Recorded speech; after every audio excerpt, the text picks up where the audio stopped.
Milí Sparťani, milé Sparťanky, vítáme vás u dalšího video rozhovoru pro Sparta Unlimited a jak určitě víte, během léta náš realizační tým zaznamenal velkou řadu změn a právě jedno z nových jmen vám dnes představíme. Naproti mě tady sedí 𝐃𝐢𝐚𝐫𝐸𝐿. Good. Was it Yeah, right? it was good. I like that. Yeah. Okay, so let's go to the first question because please do the right pronunciation and give me, you know, the whole story of your name. Yeah, it's an Irish name, so it's mispronounced by English people, Irish people, everybody. So it's 𝐃𝐢𝐚𝐫𝐸𝐿 is how you pronounce it.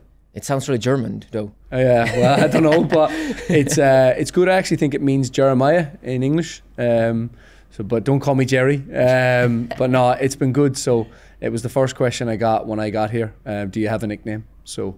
Yeah. They've jokingly called me Doc, I think, so that's okay. I think we saw that. I think that Brian suggested to call you Kevin, right? Yeah. So, but it's good. It's good. Everyone's been good. Everyone's pronounced it pretty well, which is positive. Better than English people. So, how many versions of the name you so far heard from coming here to Prague? Oh, everything. I remember when I played for Ireland underage and I was playing away from home.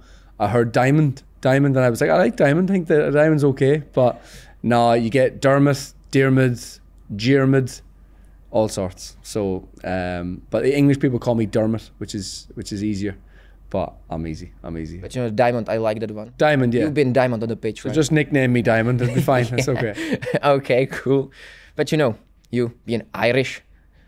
Am I saying it correctly? Irish with the Irish, yeah. R there, yeah. Okay. So you know, there is a lot of stereotypes about Irish people. You know. A lot of drinking, a lot of pubs, Irish pubs. Yeah. So there's something quite common with the Czech culture. Yeah. Do you see that in the same way? I think a lot of my friends are very excited that I've come here because there's so many bars, there's so much beer. It's a good weekend away. So I think you'll have quite a few Irish guests coming.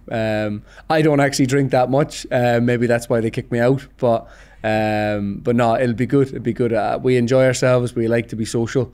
Very similar to the Czech people in that way. We work hard and we play hard. So yeah, I think it'd be a good fit. So you are already okay with that fact that you're gonna have after training session in pub? Yeah, that's what I've been told. So after games, win, lose or draw, but hopefully we'll be celebrating, so it'll be good.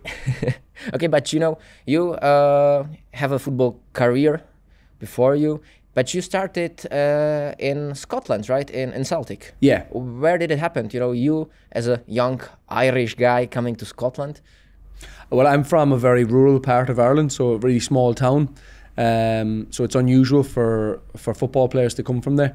So I played for Ireland under 14, 15, 16, and then you go on trials to the UK and for a week here or there. So I went to Celtic, other clubs. And I ended up signing for Celtic. So I was there for 5 years. Brilliant. Under Martin O'Neill and Gordon Strachan.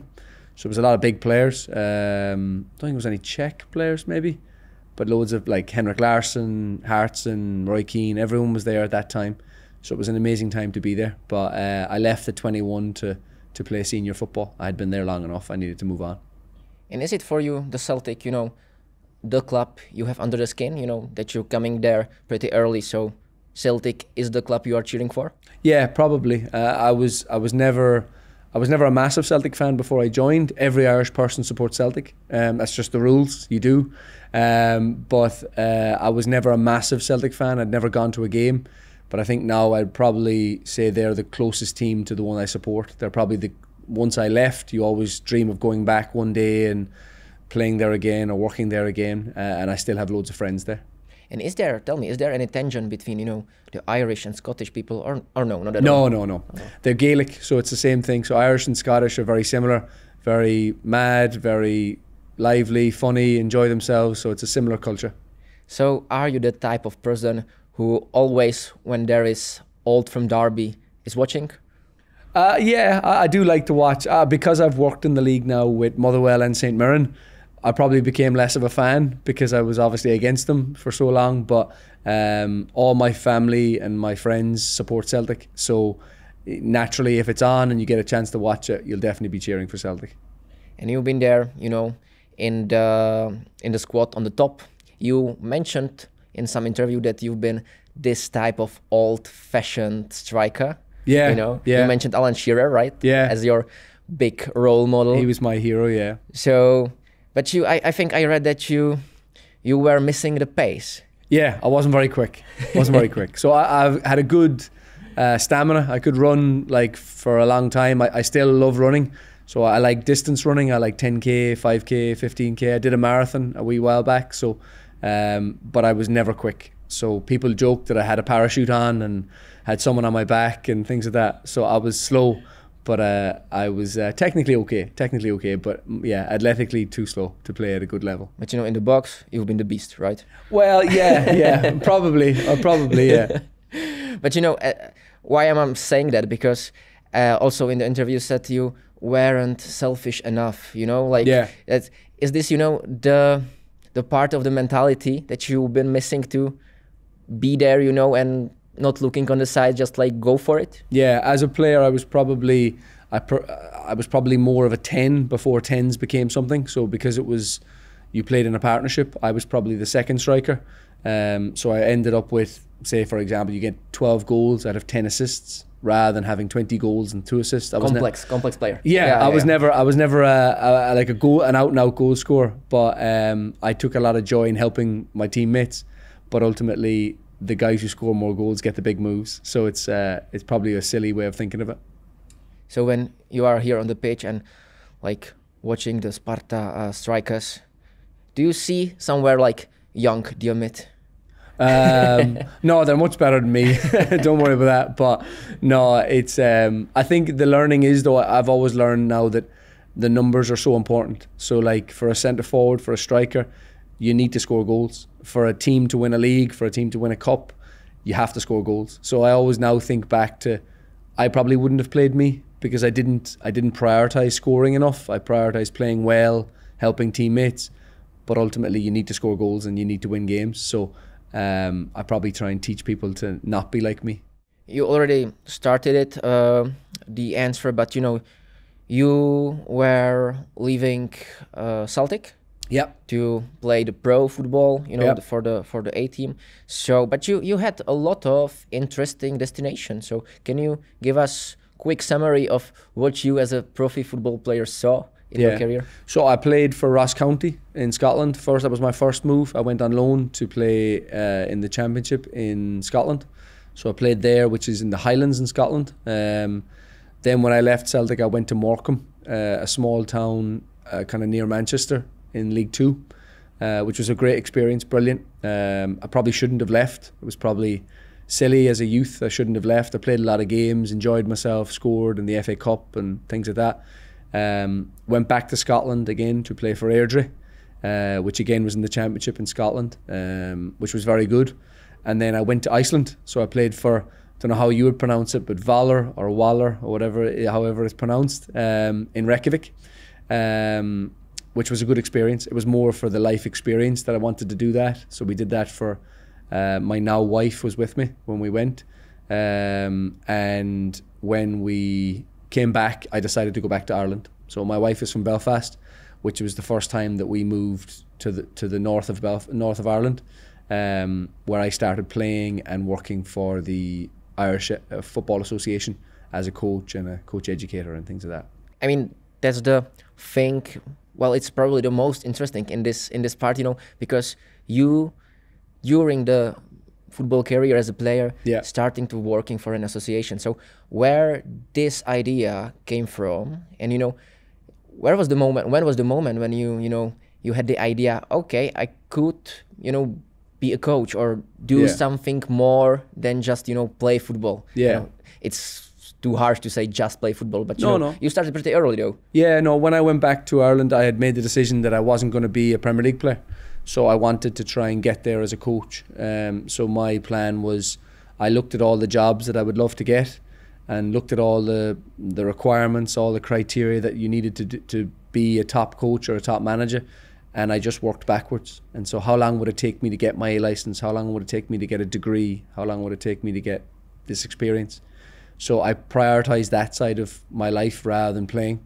I still kept playing for 4 or 5 more years, but as soon as I got my A license, as soon as I got my degree, I retired. There was nothing to do with injuries, but I had a focus on being the best coach, best manager I could be, and getting there early, and getting there young. So I retired at 29, and then I think at 32 or 31 I was an assistant manager in League One in England. So I think that was a good decision. In the beginning, was it hard to switch from the player role on the pitch to the coach mode, let's say? A little bit, but I had prepared for it for the last couple of years. I had started watching training sessions from a coaching point of view, like analysing how the manager spoke and how the manager made changes or made decisions, and thinking, would I make the same decision? How would I make the same decision? So it became a natural change. I went to America, which was probably good to leave the environment I was in, so it wasn't in the same environment where I'd been playing. And then after that, I thought it was quite easy. The challenge has to always be that when I was young, you were coaching players that were the same age as you, were older than you, but it was good. I enjoyed it. I mean, looking at your resume, you have a lot of experiences, like complex experiences from the football, from the youth academies, from the women team, and also now the let's say the profi men football. Yeah. So where was the start? Where did you start? You started as a youth coach? Youth coach, yeah. So youth coaching, I think I did under 13 or 14 to start, and then started building my experience. And then I went into women's football because it was 11v11, big pitch, team talks, organising your team, tactics. It was better than doing young kids football. So I did that as I was getting through my B license, and then as soon as I got to A license, I went into 18s, 21s, B team, and then into first team football, which was always the aim. But I knew I needed the education to be able to motivate kids and motivate girls and motivate everybody. I did disability football. I've done summer camps, I've done summer schemes, things. I've done every level of the game to try and get the experience. You're talking about motivation. I sense that it's something pretty important for you. Yeah. Yes. So maybe let's dig into it. These differences, how to motivate different type of footballers, because as you mentioned, youth coach, women coach, and the A team men coach. So how this, or had you any troubles on your road with it? To learn how to do the differences in motivation? Not really. I think I always look at it and think, the same as I was as a player, I always think, if the person explains how they can help me and they show they want to help me, then I'll listen. So my method now with any of the players I coach is I want to help them, I want to improve them, and actually, if they know that I care and they know that I want them to succeed, they'll listen more, and I can actually probably be more critical of them because they know that I care. If you do that with enough players in a squad, then your squad gets stronger, your team gets stronger, and the bond is better. So since I've started coaching, I always stay in touch with players that I've had previously. I like to think they ask my advice, they come back to me, they stay in touch, they have me on social media, things like that. So players I've worked with at any level, I'm still very close with. I'm not a manager or a coach that has to stay away. I like to be close to the players. I like to have a close relationship where they trust my opinion and they'll come to me if they're struggling. I think you just have to find out what's their aim. So what do they want from it? And again, you go back to how can you help them get that? And I'm very honest. So I like to tell them straight and tell them be honest. And I think the worst thing for any player, and it was me when I was a player, is when coaches lie to you or kind of tell you you're brilliant and you still don't play. I was better to say, okay, these are the areas you need to work on. These are the ways I can help you, and that'll mean you'll play more. And then some people liked it, some people didn't, but ultimately that's all I can do as a coach. You're an educator, you're trying to improve them, you're trying to educate them. If you do that, they win and I win, because the team gets better and they play more. Maybe just like on the top of my mind, it's maybe too general question, but is there something special you took from the role of a coach in a women's team to the men's team football? I would probably say that you have to understand how to speak to people, which is now, it's interesting for me now because the last 5 years I've been in the UK, which is easy because I'm from Ireland. It's natural. Everyone thinks probably similar culture, similar environment. But when you coach a girl or a woman, you speak to them differently because they are different to you as a man. They think differently. They have different emotions, different motivations, different things going on in their life. So similarly now when I go here and I'm coaching a player from Czech Republic, coaching a player from Slovakia, coaching a player from wherever, Spain, they're in a different way. They're different emotions. They see the game differently. They understand the game differently. They communicate differently. They have a different sense of humor as well sometimes. So I probably am now leaning on that experience to understand how to coach different nationalities when I'm here. I have one name for you, and the name is Tommy Burns. Tommy Burns, yeah. You mentioned it a couple of times in the past in the interviews that he is a role model for you as a coach. So tell us, who is Tommy Burns? So Tommy Burns he played for Celtic. He's from Scotland. He was a Celtic fan when he was growing up. And he ended up playing there, coaching there, managing, assistant manager, head of youth. And he was the person who brought me to the club. He was the first and biggest influence in me as a professional. So when I signed, he was the person who met me, met my family, told me how he saw me as a player, was quite critical of me, but also very supportive. And I always lean back to, when I think about how I speak to players, I probably always have him in the back of my mind as to how would he have spoken to the same player in the same situation. I'm not identical, but you look at people that you think are good and you look at people that you think are helpful but honest and disciplined but funny. Like, do you know what I mean? They have a bit of everything. And I always think back to him that he ticked most boxes, which is probably why he worked at the elite level in all those different roles for so long. I'm getting, how you are talking, the impression that, the talking and the honesty and, also, I would say charisma to the other person, how you would influence them is really important to you. Massive. Would you say, like, if you should compare the thing you do on the pitch with the one-on-one interview with this particular player, how many % of each plays the role? I think obviously the pitch is massive, but I think if I'm working with a player, I will sit with them separately. I'll have a coffee with them. I will send them clips outside of here when they're at home. I will be honest, I'll joke, I'll have a laugh, I'll understand their family. But then when it comes to the pitch, we go to work and we have to work. So it's got to be really detailed. It's got to be really focused on their areas to develop. And at the same ways, if they don't put the same effort in, then I won't be happy because I'm there to help them. It goes back to, if they don't work hard enough, they won't get what they need from it. And then ultimately I fail. So I want to succeed in making them better. If I do that, I'll proudly look at the rest of their career at Sparta or somewhere else and think, brilliant, I'm so proud of my small part in helping them. Making them better, that's your words. And also you mentioned it in the interviews a couple of times, that you are aiming always for the improvement, the development of the players. So is it really still for you on the first place? Yeah, because it doesn't matter who I work with here. I could work with the starting players and they might want to be internationals. They might want to get better contracts, get bigger moves. They might want to win more trophies. I could work with the bench players who want to be starters, who want to break into the national team, who want to get more security for their family. Or you look at the young players or the squad players and think they've got somewhere to go. You've got so much to develop. They're at that point in my life when I was at Celtic, and you think, right, okay, this is the help I needed. These are the mistakes I made, and this is how you can learn from it. And then you're right at the start of their career.